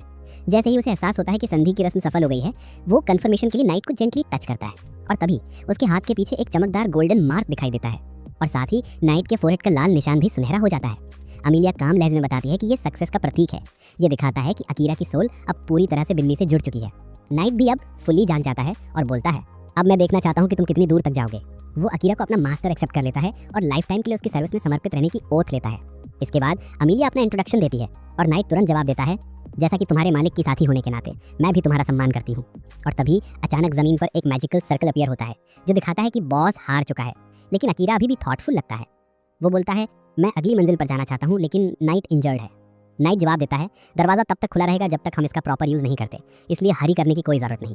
अकीरा थोड़ी देर आराम करने का डिसाइड करता है और अमेलिया सजेस्ट करती है कि वो इस समय का यूज एक दूसरे को और बेहतर जानने में करें। नाइट तुरंत मान जाता है और अकीरा थोड़ा सरप्राइज होता है कि उसने इतनी जल्दी अपनी पर्सनैलिटी एडजस्ट कर ली। अब दूसरी तरफ सातो और उसकी टीम उस कंट्री में पहुंचती है जिसे एक लेजेंडरी हीरो ने बनाया था, वही हीरो जिसे उनके जैसे ही अर्थ से समन किया गया था। जैसे ही वे देखते हैं कि ये कंट्री बिल्कुल हिस्टोरिकल जापान जैसी दिखती है, वे लिटरली स्टंट रह जाते हैं। सब कुछ फेमिलियर लगता है और वे अपनी फ्यूचर प्लानिंग डिस्कस करने से पहले थोड़ा रिलैक्स करने लगते हैं। सातो कहता है कि सबसे पहले हमें पैसे की टेंशन निकालनी होगी, क्योंकि हम लिटरली ब्रोक और होमलेस होने वाले हैं 1 महीने से भी कम में। एक लोकल पर्सन उन्हें एडवाइस देता है कि वे करेजियस बने, यही उनके लिए बेस्ट काम होगा, और सातो भी उससे एग्री कर लेता है। फिर चर्चा आगे बढ़ती है इन्फॉर्मेशन गैदरिंग की। सातो सजेस्ट करता है कि कोई ऐसा पर्सन खोजे जो इस वर्ड के बारे में बहुत नॉलेजेबल हो और साथ ही ऐसी किताबें भी हों जिनमें रेयर और यूजफुल इन्फॉर्मेशन हो। एक और लड़का क्वाइटली साय करता है, होपिंग कोई बुक मिले जो बताए कि वापस अर्थ कैसे जाना है। लेकिन सातो फर्मली मानता है कि सबसे प्रैक्टिकल सोल्यूशन है डिफीट द डीमन किंग। वो सोचता है कि सिर्फ राजा और प्रिंसेस ही उन्हें वापस भेजने का तरीका बता सकते हैं, और चाहे वो कितने भी कनिंग क्यों ना हो, पहले उन्हें डीमन किंग को हराना होगा। सातो अनाउंस करता है, जैसे ही हमारे पास पर्याप्त वेल्थ और नॉलेज होगी हम सीधे डीमन कॉन्टिनेंट की ओर निकलेंगे। लेकिन असाही उससे डिसएग्री करती है। उसका इंट्यूशन कहता है कि पहले उन्हें अकीरा के साथ रिकनेक्ट करना चाहिए। उसका गट फीलिंग कहता है कि अकीरा रैपिडली पावरफुल हो रहा है और उसकी टीम को उसकी जरूरत पड़ेगी। कुछ मेंबर्स असाही की बात से एग्री करते हैं, लेकिन कुछ अभी भी उसे कमांडर सैरन का मर्डरर मानते हैं। इस पर छोटी सी डिबेट शुरू हो जाती है, लेकिन लड़कियां बीच बचाव के लिए आगे आ जाती हैं। वे सातो से पूछती हैं कि इस इशू पर उसका फाइनल डिसीजन क्या होगा, क्योंकि लीडर होने के नाते डिसीजन अंततः उसी का होता है। सातो असाही की बात से एग्री करता है, मानता है कि अकीरा उनके कंपैरिजन में पहले से ही ज़्यादा पावरफुल है, लेकिन उसे डाउट है कि वो उनकी टीम में वर्क कर पाएगा या नहीं। वो कहता है कि अकीरा दूसरों के साथ सोशलाइज करना पसंद नहीं करता और अभी तक उसे टीम में इंक्लूड नहीं किया है, हालांकि वे किंडरगार्टन से एक साथ पढ़ते रहे हैं। ये सुनकर सब शॉक्ड रह जाते हैं और असाही भी एग्री करती है कि अकीरा बिल्कुल भी टीम ओरिएंटेड नहीं है। सातो कहता है कि लेजेंड में बताया गया है कि केवल हीरो की होली स्वॉर्ड ही डीमन गॉड को गिरा सकती है, इसलिए उसे इतना स्ट्रांग होना चाहिए कि काम कंप्लीट कर सके। वो मानता है कि अगर वे अकीरा को ढूंढ भी लें तो भी अगर वो वीक हैं तो वो उनकी टीम में शामिल होने के लिए रेडी नहीं होगा। इसलिए वो सातो डिसाइड करता है कि वो कंट्री में उसका इंतजार करेगा, जबकि बाकी सभी अपनी स्ट्रेंथ बढ़ाने में लगे रहेंगे। इसी बीच अमीलिया अकीरा और नाइट को अपनी पास्ट स्टोरी बता रही है। उसे उसकी सिस्टर ने ही अपने देश से निकाल दिया था और उसके लोग उसे मारने पे तुले थे। उन्होंने उसे क्लिफ पर घेर लिया और वो ग्रेविटी मैजिक का यूज करके नीचे बहती रिवर में गिर गई, जिससे वो सेफ बच गई। हालांकि वो इंजर्ड और एग्जॉस्टेड थी और ब्लैक स्लज ने उसकी वीकनेस एक्सप्लॉइट करके ऑलमोस्ट उसे एनगल्फ कर लिया। नेक्स्ट थिंग शी न्यू वो डंजन में थी और अकीरा ने उसे अभी अभी रेस्क्यू किया। स्टोरी सुनकर अकीरा को उस पर कंपैशन आती है, लेकिन नाइट को कुछ लॉजिकल फ्लॉज दिखते हैं। वो कहता है कि स्लाइम ह्यूमंस को नहीं खाते और अगर कोई अमीलिया को खा भी लेता तो रेस्क्यू होने तक डाइजेस्ट कर चुका होता। अमीलिया समझ नहीं पा रही थी, लेकिन वो थैंकफुल है कि स्लज ने उसे अकीरा के पास पहुंचाया। वो उसे एडवाइस करता है कि उसे वापस जाके अपनी सिस्टर के साथ रिलेशनशिप इंप्रूव करनी चाहिए, लेकिन अमीलिया पहले ही होपलेस फील कर रही है। उसे लगता है कि वो अपनी सिस्टर का सामना नहीं कर सकती, लेकिन अकीरा कहता है सब कुछ किसी न किसी तरह ठीक हो जाएगा, तुम फैमिली हो। वो बताता है कि उसकी भी एक सिस्टर है और भले ही वो मिस्चीवस हो फिर भी अकीरा उसकी बहुत केयर करता है। अमीलिया और नाइट पूछते हैं कि क्या वो अपनी वर्ल्ड में अपनी फैमिली से मिलने जाना चाहता है। अकीरा हाँ कह देता है, लेकिन उससे पहले उसे कुछ और करना है। वो कमांडर सायरन के बारे में बात करता है, जिसने उसे इस वर्ल्ड में जीना सिखाया, और उन लोगों के बारे में सोच के गुस्सा हो जाता है जिन्होंने उसे मार डाला। वो प्रॉमिस करता है कि वो राजा और प्रिंसेस को रिवेंज देगा और सायरन की हत्या के लिए ओथ लेता है। इसकी इंटेंसिटी से अमीलिया और नाइट दोनों डर के मारे कांपने लगते हैं। अमीलिया उसका नाम चिल्लाती है, जिससे वो अपने लीथल एंगर से बाहर आता है। जब वो शांत होता है तो अमीलिया और नाइट दोनों बताते हैं कि वो सायरन को जानते हैं क्योंकि वो एक फेमस नाइट कमांडर था। अकीरा को रियलाइज होता है कि वातावरण बहुत टेंस है, इसलिए वो अपना ग्लव निकालता है और कैट लाइक इंस्टिंक्ट्स के कारण नाइट उसे पकड़ने की कोशिश करता है। अकीरा देखकर खुश होता है कि जो ट्रिक उसके नेबरहुड की स्ट्रे कैट्स पर काम करती थी वही अब एक पावरफुल डीमन कैट पर भी काम करती है। अमीलिया भी एक्साइटेड होती है और उसे ट्राई करना चाहती है। फिर क्या होता है, अकीरा और अमीलिया नाइट के सॉफ्ट फर में लिपट जाते हैं और दोनों उसका एंजॉय करते हैं जैसे कि उसे एक नए बॉन्ड के साथ एम्ब्रेस किया जा रहा हो। नाइट अब अकीरा से कहता है तुम इससे ज़्यादा सीरियसली लो क्योंकि हमारी सोल्स जुड़ी हुई हैं। अगर एक मरता है तो दूसरा भी मर जाएगा। अकीरा पहले से ये जानता है, लेकिन फिर भी वो इंटरनली खुश है कि उसे फाइनली एक कैट फैमिलियर मिल गई है, और सच कहूँ तो उसे कैट्स हमेशा पसंद रही हैं। अमीलिया थोड़ी जेलस होकर कहती है मुझे भी कैट्स बहुत पसंद है, इसलिए तुम्हारी इस लक से थोड़ी जेलसी हो रही है। और फिर थोड़ी मस्ती के बाद वे सभी डिसाइड करते हैं कि डंजन छोड़ दिया जाए। अकीरा नाइट से पूछता है टेलीपोर्टेशन मैजिक सर्कल हमें कहाँ ले जाएगा, लेकिन बिल्ली खुद भी क्लूलेस है। वो बताता है कि आज भी बहुत फ्यू डीमंस ही मैजिक सर्कल्स बनाने की कला जानते हैं, और अकीरा डिसाइड करता है कि डीमन कॉन्टिनेंट पहुंचकर ऐसे स्किल डीमंस को ढूंढेगा और अपने काम में लगाएगा। इसी बीच अमीलिया को सडनली एक मेमोरी फ्लैश होती है, उसमें लाइट ब्लू मैजिकल सर्कल्स लोगों को उनकी इच्छित जगह ले जाते हैं। और इंटरेस्टिंग पॉइंट ये है कि अगर कई लोग उसमें स्टेप करें तो ये केवल एक व्यक्ति की विल पर रिएक्ट करता है। अकीरा थोड़ा कॉशियस होता है और कहता है इससे हमारे लिए कॉम्प्लिकेशंस हो सकती हैं, लेकिन अमीलिया उसे एश्योर करती है जब तक मैं तुम्हारे साथ हूँ कहीं भी सेफ पहुंचेंगे। अकीरा इस पर ज़्यादा फोकस नहीं करता है और मैजिकल सर्कल में स्टेप कर देता है। वो इंटरनली सोचता है कि क्या ये उसे उसके परिवार तक ले जाएगा, लेकिन रिवेंज का थॉट उसे इमीडिएटली डिसमिस कर देता है। और तभी मैजिकल सर्कल एक्टिवेट हो जाता है और वे सडनली एक डेंस जंगल में पहुंच जाते हैं, जहां से वे एक इनॉर्मस ट्री देखते हैं। अमीलिया देखते ही शॉक्ड हो जाती है और नाइट उसे बताता है कि ये वर्ल्ड ट्री है। नाइट कहते हैं हम अभी इमेजिनरी ड्वार्फ फॉरेस्ट में हैं। अमीलिया थोड़ा डिसबिलीफ में है कि वे वास्तव में यहाँ पहुंच गए हैं, लेकिन अकीरा को लगता है कि ये एक प्रॉमिसिंग जगह है। और फिर सडन अटैक, ट्री में छिपा हुआ एक ड्वार्फ नीले एरो से अमीलिया पे शूट करता है, लेकिन लकीली अकीरा तुरंत रिएक्ट करता है और उसे पाथ से दूर कर देता है, और फिर डैगर से एरो को डिफ्लेक्ट करके लाइटनिंग फास्ट मूव से पीछे पहुंचकर उसे जमीन पर गिरा देता है। अमीलिया उसे देखते ही पहचानती है, लियम। लियम कहता है मैं यहाँ लाइट चेक करने आया था, बिट्रेयल की उम्मीद नहीं थी, अगर तुम्हें अपनी लाइफ केयर करनी है तो अभी भाग जाओ। लेकिन अकीरा उसे तुरंत अनकॉन्शियस कर देता है, क्योंकि उसकी बकबक में अब कोई इंटरेस्ट नहीं बचा। लेकिन तभी उसे रियलाइज होता है कि लियम बहुत स्लो था, क्योंकि इमेजिनरी ड्वार्फ्स ऑलरेडी उन्हें एनसर्कल कर चुके थे। अमीलिया की छोटी बहन किलिका वहाँ उनके अटैक का लीड लेने के लिए रेडी है, और वो अमीलिया से कहती है अब तुम्हारी डेथ तय है क्योंकि तुम वॉलंटरीली इस कंट्री में लौट आई हो। अमीलिया इंस्टेंटली अपने पास मेमोरीज में चली जाती है जब उसकी लाइफ परफेक्ट थी। वो इमेजिनरी ड्वार्फ्स की रॉयल प्रिंसेस थी और अपनी फियांसे लियम के साथ अपनी छोटी बहन किलिका की देखभाल करती थी। लेकिन ये हैप्पीनेस ज़्यादा दिन तक नहीं रही। लियम अचानक बोलता है कि वो एंगेजमेंट कैंसिल करना चाहता है। अमीलिया डिवास्टेटेड होती है, लेकिन कहती है कि वो अपने फादर से डिस्कस करेगा क्योंकि वही उनकी मैरिज अरेंज कर चुके थे। और तभी किलिका वहाँ आती है और बताती है कि लियम उससे मैरी नहीं करना चाहता क्योंकि वो ब्लाइट की ऑफस्प्रिंग है। और यहीं से अमीलिया की मिसफॉर्चून शुरू होती है। कुछ ही समय बाद किलिका सैनिकों को भेजती है कि वो अमीलिया को हंट करें। सब लोग अमीलिया को क्रिमिनल कह के चेस करने लगते हैं, लेकिन वो संभव बचकर अकेला के पास पहुंचती है। अब अमीलिया अपनी छोटी बहन के सामने खड़े होने में डरती है। वो किलिका से विनती करती है कि वो उस पर अटैक ना करे और प्रॉमिस करती है कि तुरंत देश छोड़ देगी, लेकिन किलिका इस बार उसे एस्केप नहीं करने दे रही। वो टेरिफाइड अमीलिया को कंटिन्यूअसली स्कोल्ड करती रहती है जब तक अकीरा इंटरवीन कर उसे चुप न करा दे। किलिका पूछती है, तुम कौन हो और एक क्रिमिनल की मदद क्यों कर रहे हो? और अकीरा कैजुअली जवाब देता है, मैं बस तुम्हारे नेबरहुड का फ्रेंडली किलर हूँ जिसने कुछ दिन पहले तुम्हारी बहन से फ्रेंडशिप बनाई थी। और फिर अकीरा किलिका से पूछता है कि अमीलिया ने ऐसा क्या किया कि वो क्रिमिनल जैसी ट्रीट हो रही है। अमीलिया अपना हैंड कवर हटाती है और पॉइजन से हुए वुंड को दिखाती है। अकीरा शॉक्ड हो जाता है और किलिका बताती है कि अमीलिया ने उसे पॉइजन देकर हीलिंग पोशन बनाया था, यही उसका क्राइम है। सब लोग अमीलिया को क्रूएल विच कह के ब्लेम करने लगते हैं और वो मंबल करती है कि उसने सचमुच उन्हें हीलिंग पोशन दिया था। किलिका पूछती है कि क्या अमीलिया खुद को फंसाने के लिए इंटेंशनली हार्म कर रही थी, और अमीलिया साइलेंट हो जाती है। फिर किलिका अकीरा के पास आती है और उसे उसकी कंट्री में एक वांटेड क्रिमिनल लाने के लिए थैंक्स देती है। जैसे ही वो अकीरा के करीब आती है, वो अपनी स्पेशल एबिलिटी से उसे मिसमराइज कर देती है। अमीलिया इसके बारे में अकीरा को बताने में बहुत देर कर देती है क्योंकि किलिका का मैजिक पहले ही कंप्लीट हो चुका है और अब वो कॉन्फिडेंट है कि अकीरा भी उसके लव में फॉल कर चुका है और कोई उसे बचाने वाला नहीं बचा। अब अमीलिया फ्यूरियस हो जाती है और किलिका पर चिल्लाती है कि वो अपना मैजिक वापस ले और अपोलोजाइज करे, क्योंकि डिसीजन सिर्फ अमीलिया का होना चाहिए। किलिका हैरान रह जाती है क्योंकि उसने अमीलिया को कभी पलटवार करते नहीं देखा। और तभी अकीरा इंटरवीन करता है और दोनों लड़कियों को काम रहने के लिए कहता है। वो बोलता है, माइंड कंट्रोल स्किल का कोई इफेक्ट मुझ पर नहीं हुआ। अमीलिया हैप्पी हो जाती है जबकि किलिका स्टंट रह जाती है। नाइट कहता है माइंड कंट्रोल स्पेल्स उन पर काम नहीं करते जो मैजिशियन से कहीं हायर लेवल पर होते हैं, और ये किलिका और अकीरा दोनों के लिए सच है। और एल्फ प्रिंसेस खुद को एडमिट नहीं कर पा रही कि कोई उससे स्ट्रॉन्गर हो सकता है। अकीरा कहता है, मैं एक्सेप्ट करूंगा कि तुम मुझसे वीक हो क्योंकि तुमने अमीलिया को ट्रैप करने के लिए खुद पॉइजन लिया। किलिका इस बात से एंग्री हो जाती है और सोल्जर्स को अकीरा को मारने का आदेश देती है और अकीरा तैयार हो जाता है अपनी शैडो मैजिक यूज करके सभी को हराने के लिए। लकीली तभी किंग अराइव करता है और सभी सोल्जर्स को अपने वेपन्स नीचे रखने का आदेश देता है। किलिका शॉक्ड होती है क्योंकि वो सोच रही थी कि राजा एक लॉन्ग ट्रेड जर्नी पर गया होगा। एल्फ किंग पूछता है, ये सब हो क्या रहा है? और एक सोल्जर रिपोर्ट करता है, अमीलिया ने किलिका को पॉइजन दिया था। किंग तुरंत उसे साइलेंस कर देता है और अपनी डॉटर से एक्सप्लेनेशन मांगता है। किलिका साइलेंट रह जाती है क्योंकि उसके सबऑर्डिनेट सोल्जर्स कहते हैं कि उसने कुछ रॉन्ग नहीं किया।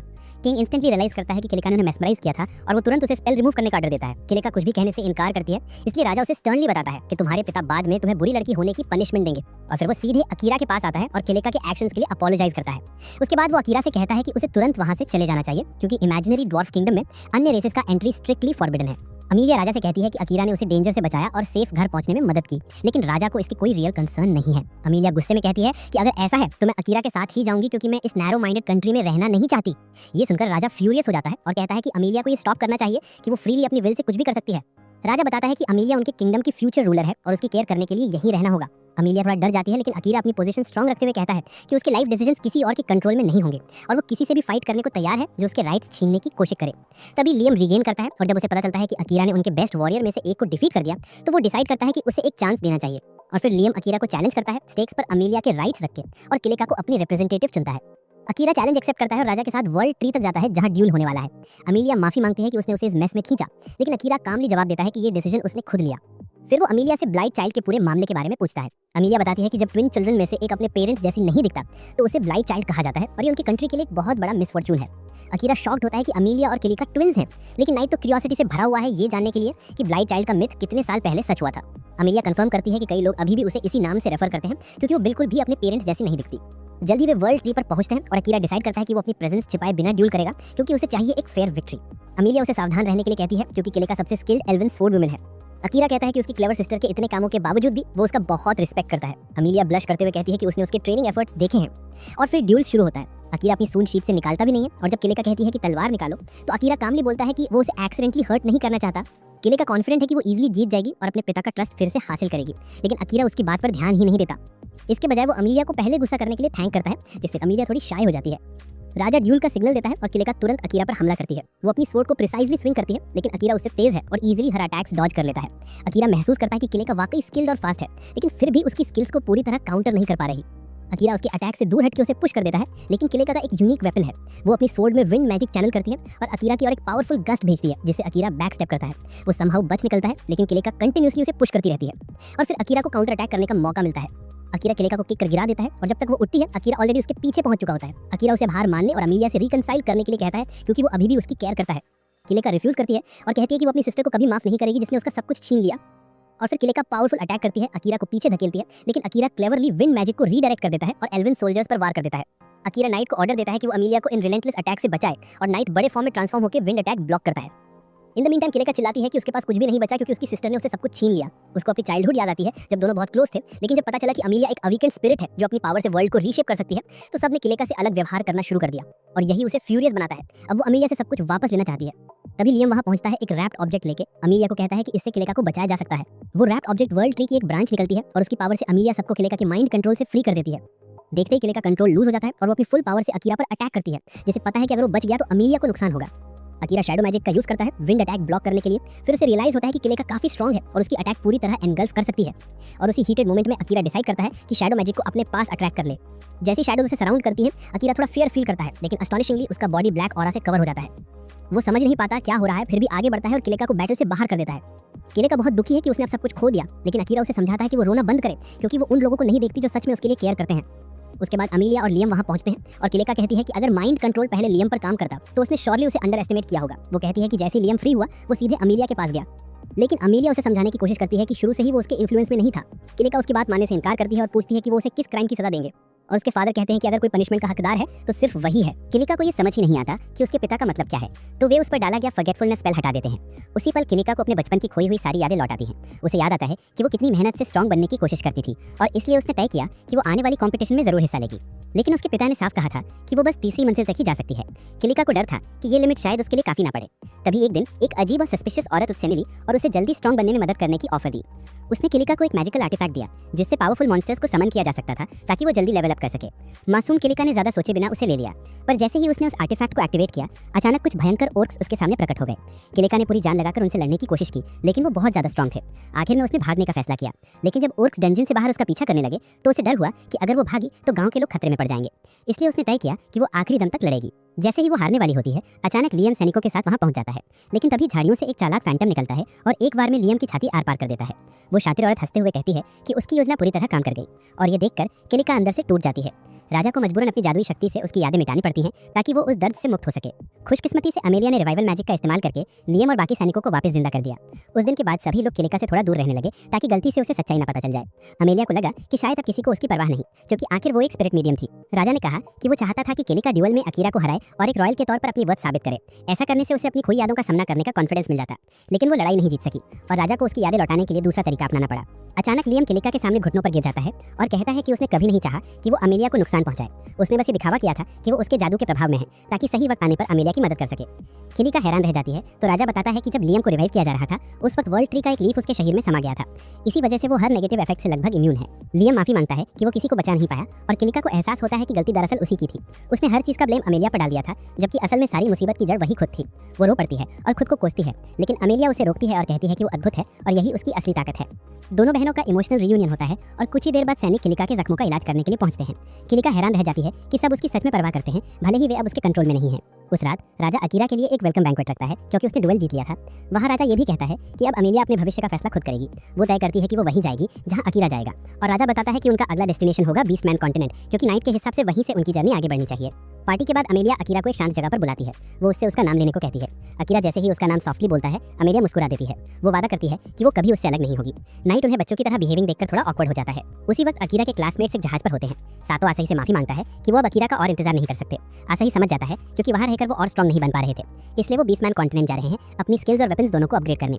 थोड़ी देर बाद अकीरा और अमेलिया भी एल्फ साम्राज्य छोड़ने की तैयारी करते हैं। सब लोग उन्हें अलविदा कहने पहुंचते हैं। अमेलिया और किलेका का रिश्ता पूरी तरह ठीक हो चुका होता है और लियम और अकीरा भी एक दूसरे से वादा करते हैं कि वो उनकी बेटियों का ख्याल रखेंगे।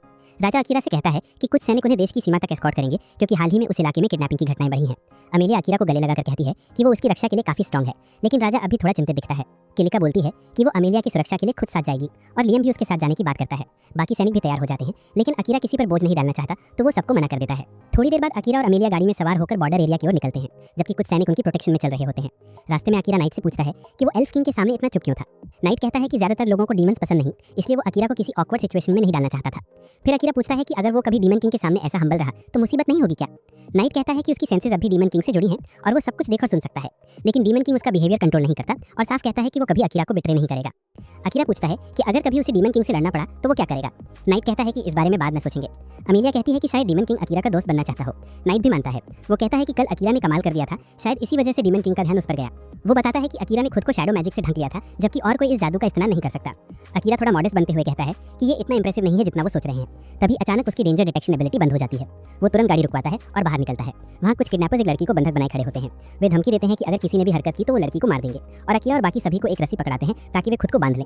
डाकुओं में से एक अमेलिया को पहचान लेता है और हंसते हुए कहता है कि जब वो एल्फ प्रिंसेस को अपने मालिक के पास भेंट के रूप में ले जाएंगे तो वो बहुत खुश होगा। जब किडनैपर्स का ध्यान थोड़ा डिस्ट्रैक्ट होता है, अकीरा अपनी स्किल से अपनी प्रेजेंस हाइड कर देता है और पलक झपकते ही उन्हें न्यूट्रलाइज कर देता है। और जैसे ही वो नॉर्मल स्टैंड्स में आता है, सारे बैंडिट्स जमीन पर गिरते हैं और अकीरा सोल्जर्स से कहता है कि उन्हें आय कर दें। इस बीच अमेलिया हॉस्टेज को फ्री कर देती है। फिर अकीरा इंटरोगेट करता है बैंडिट्स को। जब वो पूछता है उनके बॉस के बारे में, जिसे पहले ग्रेहम कहते थे, तो एक सोल्जर बताता है कि ग्रेहम उरुक में एक किंग है जो सबसे बड़े बीस्ट कंट्री में रहता है। अकीरा सोल्जर्स से कहता है कि उन्हें वापस कैपिटल ले जाएं, क्योंकि अब वो अपनी जर्नी अकेले कंटिन्यू कर सकता है।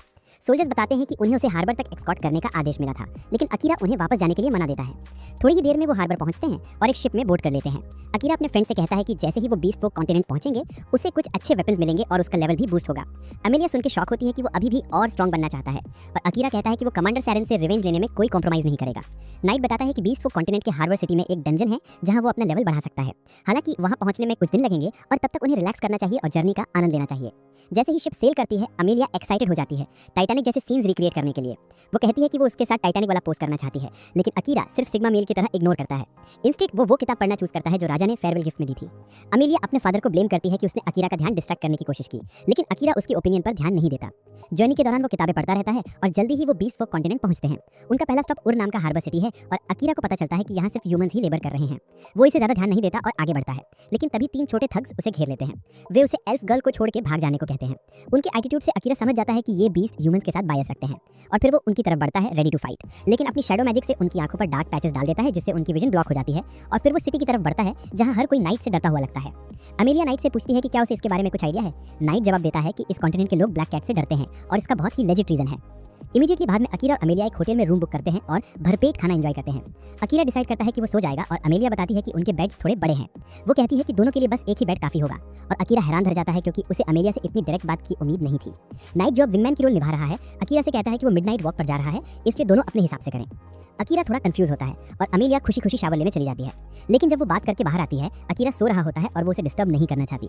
धीरे से वो उसकी चीक पर किस करती है और उसके बगल में सो जाती है, लेकिन पता चलता है कि अकीरा स्लीप का एक्ट कर रहा था क्योंकि वो सुंडेरे घल के साथ कुछ भी नहीं करना चाहता था। Next morning night same time वापस आता है और अकीरा वेकअप होता है। सेकंड्स में अमेलिया भी अवेक होती है और नाइट उन्हें कहता है कि जल्दी से क्लोथ्स पहन ले क्योंकि एक गेस्ट आने वाला है। वो गेस्ट क्रो नाम का गॉथिक ब्लैकस्मिथ है जिसे नाइट ने अकीरा की मदद के लिए बुलाया है। क्रो ब्लंटली जवाब देता है कि वो एल्ड्रिया के नाइटमेयर समन को रिफ्यूज नहीं कर सकता। अमेलिया क्यूरियस होती है कि इसका क्या मतलब है। दूसरी तरफ अकीरा पहले से ही अंदाजा लगा चुका था कि क्रो क्या कह रहा है, इसलिए वो ज्यादा एक्सप्लेन नहीं करता। उसने अपना इंट्रोडक्शन दिया और क्रो तुरंत उसका वेपन देखना चाहता है। अकीरा उसे अपनी स्वॉर्ड दिखाता है जिसके कई टिप्स ब्रोकन है, और क्रो इंस्टेंटली बता देता है कि उसने इसका यूज किस डंजन में किया था, उसके डैमेज पैटर्न के आधार पर। अकीरा प्रभावित होकर पूछता है कि क्या तुम इसे रिपेयर कर सकते हो, और गॉथिक बीस्टमैन क्रो जवाब देता है कि वो प्रॉपर अमाउंट ऑफ कॉइंस और रॉ मटेरियल्स के लिए ऐसा कर देगा। अकीरा शर्तें मान लेता है और फिर उसे 20 थ्रोएबल वेपन्स बनवाने की रिक्वेस्ट भी करता है। क्रो को पता चलता है कि अकीरा एक असैसिन है, लेकिन उसे लगता है कि वो अभी मेंटली तैयार नहीं है अपने वेपन्स को बिना डैमेज किए संभालने के लिए। अमेलिया ये सुनकर थोड़ी गुस्से में आती है, लेकिन अकीरा उसे कहता है कि काम रहो, क्रो सही बोल रहा है। नाइट भी इस बात से एग्री करता है और कहता है कि भले ही क्रो अब ब्लैकस्मिथ बन गया है, एक टाइम था जब वो हीरो पार्टी का सदस्य था। अकीरा और अमेलिया सुनकर सरप्राइज हो जाते हैं, लेकिन क्रो अतीत में खोना नहीं चाहता। वो अकीरा को रिपेयर की कॉस्ट और जरूरी रॉ मटेरियल्स के लिए देता है और फिर उसे अपनी वर्कशॉप तक ले जाता है। नाइट बताता है कि क्रो भले ही एरोगेंट है, लेकिन पूरा कॉन्टिनेंट का सबसे स्किल्ड ब्लैकस्मिथ है। अकीरा इस बात पर ट्रस्ट कर लेता है, लेकिन सोच में पड़ जाता है कि इतनी जल्दी जरूरी रिसोर्सेज कैसे जुटाएगा। नाइट उसे कहता है कि वो डंजन में जाकर कुछ मॉन्स्टर्स हंट करे जिससे रॉ मटेरियल्स भी मिल जाएंगे। इस बीच अमेलिया इंपेशेंट हो जाती है और अचानक कहती है कि वो क्रो से कुछ बात करने वाली है। नाइट उसे एस्कॉर्ट करता है ताकि वो इन्फॉर्मेशन गैदर कर सके। अमेलिया क्रो का पीछा करते हुए उसकी वर्कशॉप तक पहुंचती है और क्रो से ब्लंटली पूछता है, what do you want. Amelia बताती है कि लास्ट हीरो पार्टी ने डीमन किंग को डिफीट करने में फेल कर दिया था और अब सिर्फ हीरो और उसके कंपेनियंस ही वापस लौटे हैं। क्रो सोचता है कि शायद वो सॉर्सरर्स के बारे में पूछना चाहती है जो पार्टी का सदस्य था, लेकिन अमेलिया इसमें इंटरेस्टेड नहीं है। इंस्टेड वो क्रो से लड़ना सीखना चाहती है क्योंकि ऑब्वियसली वो पावरफुल था enough to escape demon king's palace. Crow तुरंत डिनाई कर देता है और कहता है कि अब वो कोई डिसाइपल नहीं लेगा। अमेलिया सुनकर शॉक होती है और पूछती है कि पहले उसके पास कोई डिसाइपल था। क्रो बताता है कि उसके कई डिसाइपल्स थे, लेकिन कोई भी उसकी ट्रेनिंग सहन नहीं कर पाया, या तो टूट गए या भाग गए। अमेलिया वादा करती है कि वो ना तो टूटेगी ना भागेगी। वो अकीरा के साथ रहना चाहती है, लेकिन अपने लेवल तक पहुंचने के लिए हार्ड वर्क करेगी। क्रो फिर भी उसकी बात रिफ्यूज कर देता है और नाइट की तरफ मुड़कर कहता है कि उसने सिर्फ अपने मास्टर के वेपन्स रिपेयर करने की बात एक्सेप्ट की थी, नथिंग एल्स। नाइट उसे कहता है कि अमेलिया उसकी मिस्ट्रेस नहीं है, इसलिए उसकी बात इग्नोर कर कर सकता है। हालांकि अमेलिया को ये पसंद नहीं आता कि क्रो उसे हर बार अडूरियाज नाइटमेयर कहकर बुलाता है। क्रो कहता है कि यही नाम उसे बुलाने का अधिकार है और अमेलिया अब क्यूरियोसिटी रोक नहीं पाती है। वो नाइट से पूछती है कि ये सब किस बारे में है और नाइट बताता है कि 100 साल पहले अडूरिया बीस्ट फोक कॉन्टिनेंट का सबसे प्रॉस्पेरस सिटी था। डीमन गॉड ने बीस्ट फोक के द्वारा उसकी टेरिटरी पर अटैक किए जाने का रिवेंज लेने के लिए अटैक ऑर्डर दिया।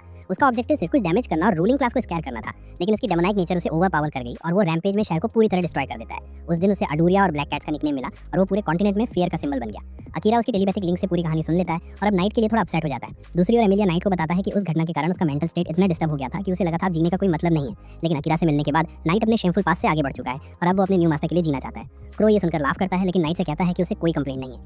नाइट उसकी कहानी आगे बढ़ाता है और अमेलिया को बताता है कि उस घटना के तुरंत बाद वो विक्टिम्स को ट्रिब्यूट देने के लिए मेमोरियल गया था। सरप्राइजिंगली नाइट भी वहाँ था और दोनों ने एक दूसरे को रिकॉग्नाइज किया। उस समय नाइट ने क्लॉ से कहा था कि अगर वो रिवेंज लेना चाहता है तो उसे किल करे, लेकिन उस डीमन को कोई इंटरेस्ट नहीं था। उसने सोचा कि नाइट सिर्फ डीमन गॉड का एक टूल है और रिवेंज लेना यूजलेस होगा। हालांकि उसने डीमन किंग से रिवेंज नहीं लेना चाहा क्योंकि उसका रियल एनिमी कोई और था। उसने नाइट को बताया कि उसकी सिस्टर शहर में थी लेकिन वो उसके अटैक में नहीं मरी। वो सर्वाइव किए विक्टिम्स और वुंडेड लोगों को बचाने में हेल्प कर रही थी। तभी ग्रैहम नाम का किंग वहाँ आया। ग्रैहम शहर से जल्दी से छोड़ने की कोशिश कर रहा था क्योंकि उसे डर था कि नाइट वापस आएगा और वो गिरते बिल्डिंग्स के पास रास्ता बनाने के लिए रेडी था, ट्रैप्ड लोगों की परवाह किए बिना। क्रो की सिस्टर ने उसे रोकने की कोशिश की, लेकिन उसने उसे किक कर भगा दिया और फिर अपने रास्ते में आने वाली हर चीज को डिस्ट्रॉय कर दिया, जिससे इलाके के सभी लोग मारे गए। क्रो गुस्से में एक्सप्लोड हो गया और ग्रैहम से रिवेंज लेना चाहता था, लेकिन उसने खुद को रोक लिया क्योंकि उसे लगा कि उसकी काइंड सिस्टर ऐसा नहीं चाहेगी। अमेलिया उसकी स्टोरी सुनकर उसे कावर्ड कहती है क्योंकि उसे लगता है कि वो अपनी सिस्टर का यूज झगड़े से बचने के लिए कर रहा है। क्रो थोड़ी गुस्सा होता है, लेकिन अमेलिया बताती है कि वो पहले ऐसी ही थी, लेकिन फिर अकीरा ने उसे अपने प्रॉब्लम्स का सामना करने का कॉन्फिडेंस दिया। क्रो अब उसकी वर्चूज की आवाज इग्नोर कर देता है और उसे डिसमिस होने के लिए कहती है। दूसरी ओर अकीरा डंजन में जाता है और पाता है कि ब्रेव रैंक के अनुसार यहाँ एंट्री रिस्ट्रिक्टेड है, इसलिए वो अपनी प्रेजेंस हाइड करके अंदर जाने की सोचता है। अचानक एक मॉन्स्टर रैम्पेज शुरू हो जाता है। ह्यूज एनर्जी पार्टिकल्स डंजन के स्ट्रक्चर को ब्रेक करते हैं और पावरफुल मॉन्स्टर होल से बाहर निकल आते हैं। एनर्जी ब्लास्ट अपने रास्ते में आने वाले सभी को बर्न कर देती है। अमेलिया जो अभी क्रो के घर से वापस लौटी थी, तुरंत अपनी ग्रेविटी मैजिक का यूज करती है ताकि एनर्जी को स्टेबलाइज कर सके और लोगों को सेव कर सके। और नाइट से कहती है कि लोगों की मदद करे और नाइट मैक्सिमम सिविलियंस को बचाने के लिए दौड़ पड़ता है। जैसे ही अमेलिया एनर्जी को स्टेबलाइज कर रही थी, तभी मास्क बॉय मॉन्स्टर पर राइड करता हुआ सीन में आता है और कहता है कि उसका मैजिक कुछ अच्छी मेमोरीज रिफ्रेश कर देता है। अमेलिया इंस्टेंटली रिकॉग्नाइज कर लेती है कि यही वो बदमाश है जिसने किलिका को और उसके ग्रुप को प्रोवोक करने के लिए मैनिपुलेट किया था और यही वजह है कि ये क्योस हुआ। लड़का अपना इंट्रोडक्शन देता है, आई एम ऑर्म, और बताता है कि डीमन किंग ने उसे किल नहीं करने का ऑर्डर दिया क्योंकि उसके पास एक यूनिक मैजिक एबिलिटी है। हालांकि उसे अलाइव रखने के लिए सिर्फ इतना ही डैमेज करने की परमिशन मिली कि वो बचा रहे। ऑर्म तुरंत एक स्ट्रेंज फ्लूट बजाता है और एनर्जी का एक टेंड्रिल उसके चारों ओर घूमने लगता है। अमेलिया देखती है कि उसके अंदर मॉन्स्टर्स इंतजार कर रहे हैं। अब वो पूरी तरह ट्रैप्ड फील करती है और रियलाइज करती है कि ऑर्म के अटैक से बचने का कोई क्लियर रास्ता नहीं है। दूसरी ओर अकीरा मॉन्स्टर से लड़ते हुए पूरी तरह फोकस्ड है। तभी नाइट उससे टेलीपैथिकली संपर्क करता है। अकीरा को अचानक एक आदमी भागते हुए दिखता है जो उसे बताता है कि अमेलिया को किसी मॉन्स्टर ने किडनैप कर लिया है और उसे डंजन में ले गया है। बिना कुछ सोचे अकीरा तुरंत उस डंजन की ओर दौड़ पड़ता है, लेकिन रास्ता ईजी नहीं है। हर तरफ क्रीचर्स और नीली एनर्जी बैरियर्स उसका रास्ता रोक रही हैं। वो एक मरे हुए आदमी के हाथ से तलवार उठाता है और फिर शुरू होती है राक्षसों की स्लॉटर। लेकिन जल्दी ही उसे एहसास होता है कि ये स्पीड काफी स्लो है और वो ऐसे अमेलिया तक नहीं पहुंच पाएगा। तभी अचानक नाइट वहां पहुंच जाता है। वो गिल्ट में डूबा हुआ है, कहता है कि वो अमेलिया की रक्षा नहीं कर सका, लेकिन अकीरा बस शांत लहजे में कहता है, अब जो हुआ उसे भूल जाओ, अभी मेरे पास सब कुछ संभालने का टाइम नहीं है। वो उसे पीछे लौटने को कहता है ताकि वो खुद आगे बढ़ सके। नाइट तुरंत उड़ जाता है और अकीरा अपना शैडो मैजिक एक्टिवेट करता है। एक ही बार में सारी नीली एनर्जी और मॉन्स्टर्स को निगल जाता है। यहाँ से उसका गुस्सा साफ झलकता है। वो सोचता है कि अमेलिया मेरे लिए आखिर इतनी इंपॉर्टेंट क्यों है, क्यों मैं इतना इमोशन में बह गया। और तभी वो खुद से एक कसम खाता है कि चाहे कुछ भी हो जाए मैं उसे वापस लाऊंगा। लेकिन जैसे ही वो अपनी शैडो पावर पूरी तरह अनलीश करता है, उसका शरीर एनर्जी ड्रेन से चूर हो जाता है और वो वहीं बेहोश होकर गिर पड़ता है। ऊपर से ये सब देख रहा होता है नाइट। वो घबराकर नीचे आता है और सोचता है कि अब क्या करे। तभी अचानक एक सिस्टमिक वॉइस गूंजती है, user Akira has over used his mana capacity, activating healing shadow protocol. और देखते ही देखते अंधेरी परछाइयां अकीरा के शरीर को घेर लेती हैं। फिर हल्की सी रोशनी उसके शरीर से निकलने लगती है। उसका शैडो मैजिक अपने स्टोर्ड माना से खुद उसे हील करने लगता है। नाइट बस अविश्वास में ये सब देखता है। उसकी आंखों में हैरानी और एडमिरेशन दोनों है। फिर पूरा एक दिन बीत जाता है और आखिरकार अकीरा धीरे धीरे जागता है। वो नाइट से पूछता है, हम अभी कहाँ हैं? नाइट जवाब देता है, मैं तुम्हें क्रो के घर ले आया था जब तुम बेहोश हो गए थे। अकीरा फिर पूछता है, कितनी देर के लिए मैं आउट था? नाइट बोलता है, 1 दिन और 5 घंटे। ऑनेस्टली लकी थे तुम, वरना तुम मर चुके होते। तुम्हारा शैडो मैजिक खुद ही ट्रिगर हो गया था और तुम्हें हील कर दिया था। अकीरा से हिलाता है, थोड़ा कंफ्यूज होकर पूछता है, ये शैडो मैजिक असल में है क्या? नाइट बस जवाब देता है, मुझे नहीं पता, लेकिन फिलहाल हमें चिंता किसी और चीज़ की करनी चाहिए। वो नीचे जाता है जहाँ क्रो उसका इंतजार कर रहा होता है। अकीरा उसे कहता है, बिस्तर देने के लिए थैंक्स और बिल में इंक्लूड कर लेना। क्रो पूछता है, अब कहाँ जा रहे हो? अकीरा गंभीर आवाज में बोलता है, अमेलिया को बचाने। क्रो का चेहरा थोड़ा उतर जाता है। वो कहता है, 1 दिन से ज्यादा हो गया है, शायद उसे अब तक डीमन कॉन्टिनेंट ले जाया जा चुका होगा। अकीरा फिर भी डिटर्मिनेशन से कहता है, तो फिर मैं खुद डीमन किंग के कैसल में जाऊंगा। क्रो उसे रोकने की कोशिश करता है, काम डाउन लड़के। अकीरा चिल्लाता है, मैं काम हूँ। क्रो ड्राई टोन में कहता है, तो फिर तुम अपने वेपन्स भूलकर कैसे काम हो सकते हो? अकीरा अचानक रियलाइज करता है कि उसकी तलवार उसकी रिपेयर के लिए दी हुई थी। क्रो मुस्कुराते हुए टेबल की ओर इशारा करता है, वो रही तुम्हारी ब्लेड, लेकिन अब वो 2 छोटे डैगर्स हैं असैसिन्स के लिए, परफेक्ट। वो बताता है कि उसने ये सब इमरजेंसी में खुद रिपेयर किया है, पर अकीरा को कॉस्ट वापस करनी होगी। अकीरा ब्लेड्स उठाता है, टेस्ट करता है और क्रो को सिंसियर थैंक यू बोलता है। क्रो फिर एक और चीज उसकी ओर फेंकता है, एक रिंग। वो कहता है शायद इसे दूसरे या तीसरे हीरो ने फॉर्ज किया था। अकीरा उस पर लिखे हुए शब्द पढ़ता है, I will take you anywhere. Crow हैरान होकर पूछता है, तुम इसे पढ़ सकते हो? अकीरा मुस्कुराता है, हाँ ये मेरी दुनिया की लैंग्वेज है। वो पूछता है ये रिंग करती क्या है। क्रो बताता है जो इसे पहनता है उसे उसकी डेस्टिनी तक पहुंचने में गाइड करती है। अकीरा तुरंत उसे पहन लेता है और जैसे ही रिंग एक्टिवेट होती है उससे एक लेजर बीम निकलता है जो सीधे डंजन की डायरेक्शन में पॉइंट करता है। क्रो कहता है लगता है किस्मत ने तुम्हें थोड़ा एडवांटेज दे दिया है, वो अभी तक डीमन रेल्म नहीं पहुंची है। अकीरा टाइम वेस्ट नहीं करता, अपना सामान उठाता है और नाइट की पीठ पर सवार होकर डंजन की ओर निकल पड़ता है। नाइट उसे वार्न करता है इस बार केयरलेस मत होना, पिछले बार तुमने अपनी जान ऑलमोस्ट खो दी थी। अकीरा सिर हिलाता है तुम सही कह रहे हो, मुझे इतनी रेकलेसली फाइट नहीं करनी चाहिए थी, अगर मैं मर जाता तो शायद तुम भी खत्म हो जाते। नाइट सॉफ्टली कहता है मुझे अपनी जान की चिंता नहीं, बस तुम्हें चोट न पहुंचे यही चाहता हूँ। इधर दूसरी तरफ अमेलिया डंजन में बंद है, थकी हुई, जख्मी और ऑलमोस्ट टूट चुकी है। एक डीमन जिसका नाम है औरम वो उसकी तरफ बढ़ता है और कहता है everything is going perfectly fine. वो बताता है कि डीमंस के पास मॉन्स्टर कंट्रोल स्पेल्स हैं, लेकिन वो भी टेस्ट कर रहा है कि ये स्पेल्स ह्यूमंस और बाकी स्पीशीज पे कैसा असर डालते हैं। वो एक फ्लाइंग सेंटीपीड उसकी तरफ भेजता है और कहता है कि उसे अभी तक पता चल चुका है कि ये स्पेल एल्फ्स पर कंट्रोल नहीं कर सकता, लेकिन उन्हें टेम्पररी फ्रीज कर सकता है। अमेलिया धीरे से पूछती है मुझे यहाँ बंद क्यों रखा है। औरम आराम से जवाब देता है क्योंकि मैं टेलीपोर्ट नहीं कर सकता, केवल सेकंड क्लास या उससे ऊपर के डीमंस ही वो कर सकते हैं। मैं थर्ड क्लास डीमन हूँ, तो मुझे अपने बॉस का इंतजार करना होगा जो हमें डीमन कॉन्टिनेंट ले जाएगा। वो थोड़ा मुस्कुराता है लेकिन ऑनेस्टली मुझे जल्दी नहीं है, तुम्हारे साथ बात करना इंटरेस्टिंग लग रहा है, जो भी पूछना चाहो पूछ लो। फिर वो कॉन्फिडेंट टोन में बोलता है भले ही अकीरा यहाँ आ जाए वो मेरे बॉस को नहीं हरा पाएगा, बट डोंट वरी तुम्हें कोई हार्म नहीं पहुंचेगा, मुझे तुम्हें बेस्ट कंडीशन में डीमन किंग तक ले जाना है। इसी वक्त दूसरी तरफ अकीरा अभी रिंग की लाइट फॉलो करते हुए डंजन के और करीब पहुंच रहा है। तभी एक मास्क सोर्सरर उसके सामने आ जाती है और कहती है अगर तुम अमेलिया को बचाना चाहते हो तो मुझे साथ चलने दो। अकीरा एकदम रिकॉग्नाइज कर लेता है ये वही स्टॉकर थी जो उनका पीछा कर रही थी। वो तुरंत उसका कॉलर पकड़ लेता है और सख्त लहजे में कहता है बता तुझे अमेलिया के बारे में कैसे पता चला, और अगर तू मुझे जरा भी सस्पिशियस लगी तो यही खत्म कर दूंगा। वो लड़की आखिर बोल पड़ती है। वो बताती है कि उसकी स्किल का नाम है सेंट ट्रैकर और इसी पावर का इस्तेमाल उसने अमेलिया का पीछा करने के लिए किया था जब तक वो अचानक डंजन में गायब नहीं हो गई। वो ये भी बताती है कि उसने इसी स्किल से ये सेंस किया था कि अकीरा उसी जगह की तरफ बढ़ रहा है और अब वो उसकी मदद करना चाहती है। नाइट को महसूस होता है कि लड़की सच बोल रही है, कोई झूठ नहीं, तो अकीरा उसे धीरे से नीचे उतार देता है। फिर शांत लहजे में पूछता है अब बता तू मेरे साथ क्यों आना चाहती है। लड़की थोड़ा संभलती है और फिर खुद को इंट्रोड्यूस करती है। मैं उरुक के बीस्ट नेशन की पहली राजकुमारी लिया हूँ। वो कहती है कि उसे खबर मिली थी कि डीमन किंग खुद अमेलिया को टारगेट कर रहा है, इसलिए वो अकीरा और अमेलिया को वार्न करने आई थी। लेकिन उसे लगा कि अकीरा किसी अजनबी की बात पर बिना प्रूफ भरोसा नहीं करेगा, तो इसलिए उसने चुपचाप उसका पीछा करने का फैसला किया जब तक कि कल के मॉन्स्टर अटैक तक। अकीरा को अभी भी उस पर डाउट होता है, तो वो अपनी वर्ल्ड विजन एबिलिटी यूज करता है और शॉक होता है ये देखकर कि लिया सच बोल रही है। वो फिर पूछता है तेरी सोल बैरियर एबिलिटी असल में करती क्या है। लिया थोड़ी घबरा जाती है, कैसे पता तुम्हें मेरी एबिलिटीज के बारे में। अकीरा कोल्ड टोन में बोलता है सवालों के जवाब सवालों से मत दो, सीधा बताओ। लिया थोड़ा सांस लेकर समझाती है नॉर्मल बैरियर्स बस किसी जगह को स्टेबलाइज करने के काम आते हैं, लेकिन मेरी सोल बैरियर डायनेमिक टारगेट्स पर भी काम करती है। मतलब इसे लोगों पर भी लागू कर सकती हो। अकीरा पूछता है। लिया सिर हिलाकर कहती है हाँ, और बिलीव मी ये तुम्हारे लिए काफी यूजफुल साबित होगा। फिर लिया बताती है कि डीमन किंग को अमेलिया की रेजरेक्शन मैजिक की जरूरत है और वो दोनों से ऐसा करने नहीं दे सकते। ये सुनकर अकीरा की आंखें चौड़ी हो जाती हैं, शौक और गुस्सा दोनों साथ। वो तुरंत नाइट की पीठ पर चढ़ता है और लिया को भी साथ आने के लिए कहता है। नाइट थोड़ा हिचकिचाता है, क्या तुम्हें यकीन है कि हम उस लड़की पर भरोसा कर सकते हैं। अकीरा बिना झिझके कहता है अमेलिया को बचाने के लिए हमें उसकी पावर चाहिए और फ्रैंकली अभी हमारे पास कोई दूसरा ऑप्शन नहीं है। दूसरी तरफ अमेलिया को भी अब डीमन किंग की पूरी प्लान का पता चल जाता है और वो अंदर तक हिल जाती है। वो औरम से पूछती है डीमन किंग को मेरी रेजरेक्शन स्पेल की जरूरत क्यों है, डीमंस तो मरते ही नहीं, या उन्हें मारना इतना इजी नहीं होता। औरम हल्की मुस्कान के साथ कहता है ट्रू, और ऑनेस्टली मुझे भी रेजरेक्शन मैजिक में कुछ खास पावर नहीं दिखती। वो कैजुअली बताता है कि अगर टारगेट बहुत पहले मर चुका हो या अगर कूलडाउन बहुत लंबा हो तो ये मैजिक प्रैक्टिकली यूजलेस है। अमेलिया हैरान होकर पूछती है तुम्हें इतना सब कैसे पता। औरम बस मुस्कुराकर बोलता है बस इतना ही जानता हूँ जितना जरूरी है। फिर वो ठंडे अंदाज में कहता है जब अकीरा जल्द ही मेरे हाथों मरेगा तब तुम्हारा ये रेजरेक्शन स्पेल कुछ नहीं कर पाएगा, तुमने तो इसे अभी अपने ऊपर ही इस्तेमाल किया है। वो ऑलमोस्ट खुशी से भरकर कहता है मुझे देखने का इंतजार है जब तुम अकीरा के लिए रोगी, उम्मीद है तुम्हारे आंसू किलिका के आंसू से ज्यादा होंगे जब लियम उसकी वजह से मरा था। इधर अकीरा और लिया अभी भी डंजन की ओर बढ़ रहे हैं। अकीरा उसे देखकर बोलता है मुझे लगता है मैंने तुम्हें पहले कभी देखा है, जब मैं यहाँ पहली बार समन हुआ था, बताओ वहाँ क्या कर रही थी तुम। लिया थोड़ा चुप होती है, फिर बोलना शुरू करती है मैं पहले एक नॉर्मल गाँव की लड़की थी।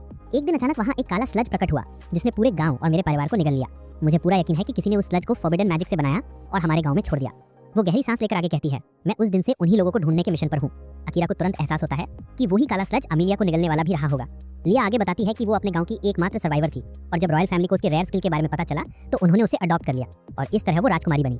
उसने अपने रॉयल पोजीशन का यूज करके उस इंसिडेंट की पूरी रिसर्च की और पता लगाया कि इसका कनेक्शन उसी किंगडम से है जिसने अकीरा और बाकी लोगों को समन किया था। वो बताती है कि हाल के सालों में बहुत सारे ह्यूमंस और बीस्ट्स गायब हो गए थे और उन्हीं को समनिंग रिचुअल्स में बलि के रूप में इस्तेमाल किया गया था।